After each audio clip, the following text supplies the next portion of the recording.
like a Hellcat.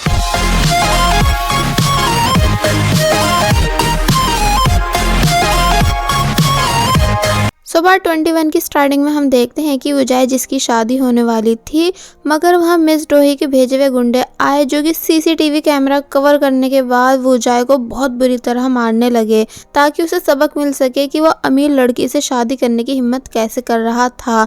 वुजाई ने काफ़ी कोशिश की फाइट बैक करने की, मगर अब क्योंकि वो 3 लोग थे इसलिए वो उनके सामने टिक नहीं पाया। एंड देन वो सभी लगातार वुजाई के हाथ पे अटैक करके उसके हाथ को काफ़ी बुरी तरह इंजर्ड कर देते हैं, जो सब कुछ वेडिंग कैमरा में रिकॉर्ड हो चुका था।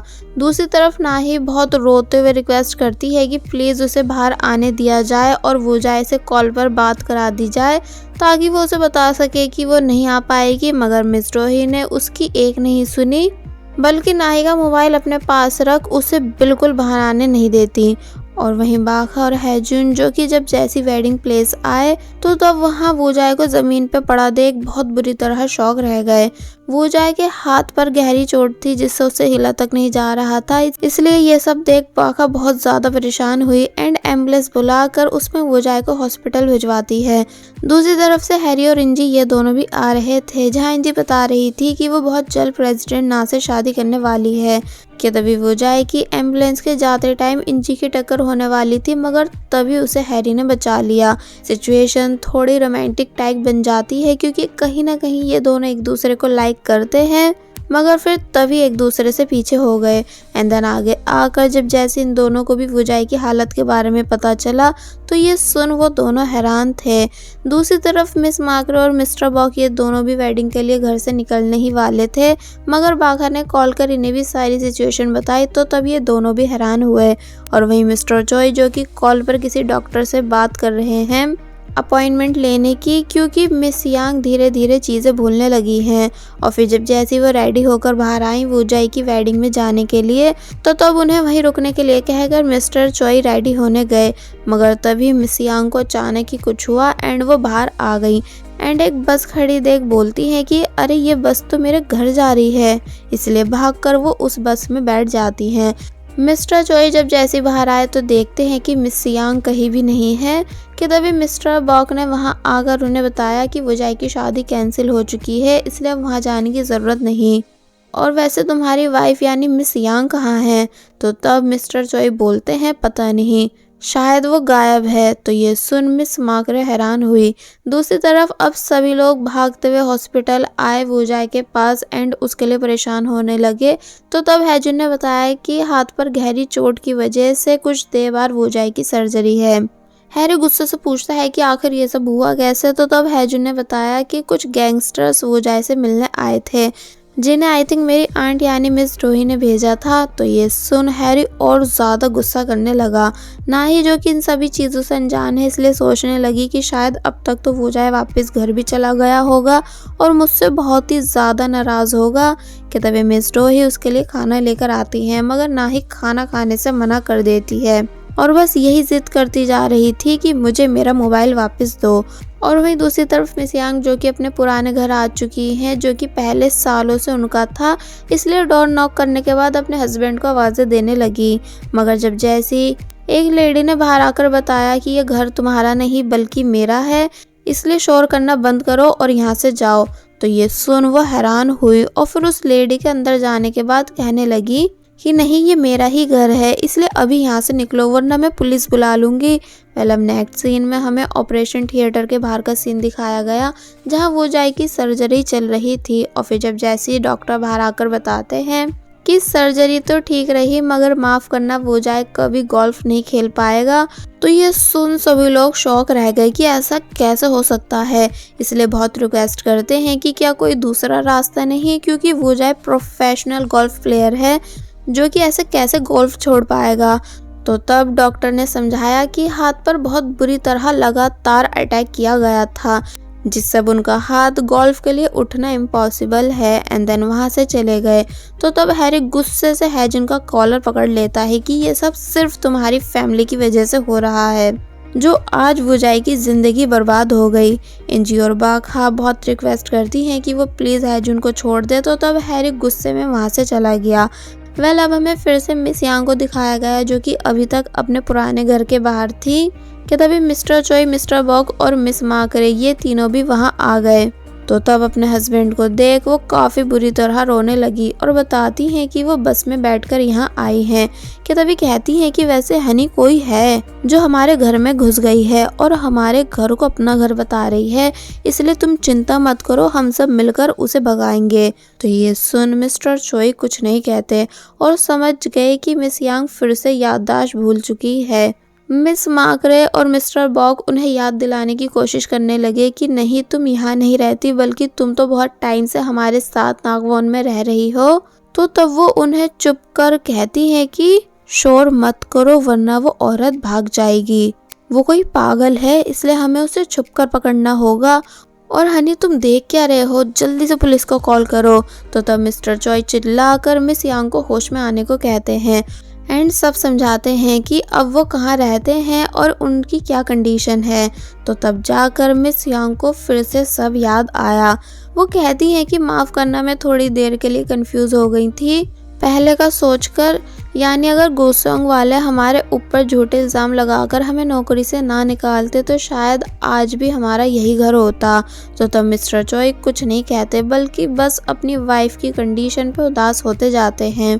पहले अब नेक्स्ट सीन में प्रेसिडेंट ना को उनके असिस्टेंट ने जब जैसे आकर बताया कि आज नॉर्थ स्काई कंपनी के प्रेसिडेंट जिनका नाम एडवर्ड है वो हमारे होटल आ रहे हैं स्पेशली आपसे मिलने विद मिस्टर एंडी।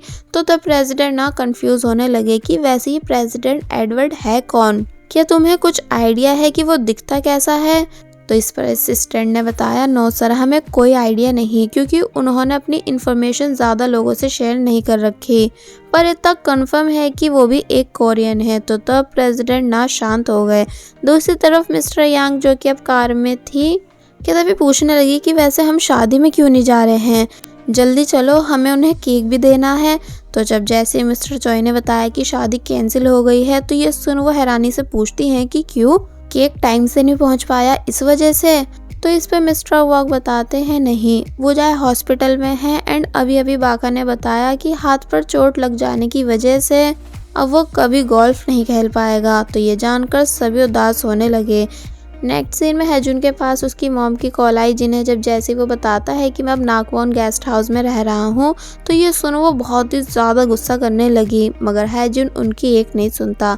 दूसरी तरफ नाही को फाइनली उसका मोबाइल दे दिया गया जिसे लेकर अब इससे पहले कि वो वूजाई को कॉल करती कि तभी उसके पास हैजुन की कॉल आई जो कि नाही पर गुस्सा था। नाही पूछती है कि वूजाई कहाँ है, यानी वो भी मुझ पर गुस्सा होगा।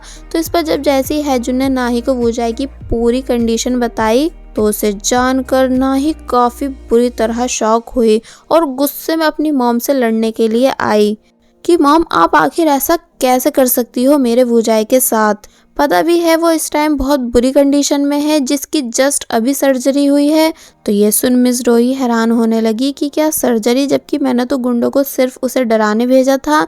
ना ही रोते रोते बताती है कि डॉक्टर्स बोल रहे हैं कि अब वो कभी गोल्फ नहीं खेल पाएगा, यानी उसका पूरा करियर बर्बाद हो चुका है, जिस चीज़ के लिए अब मैं कभी आपको माफ़ नहीं करूँगी।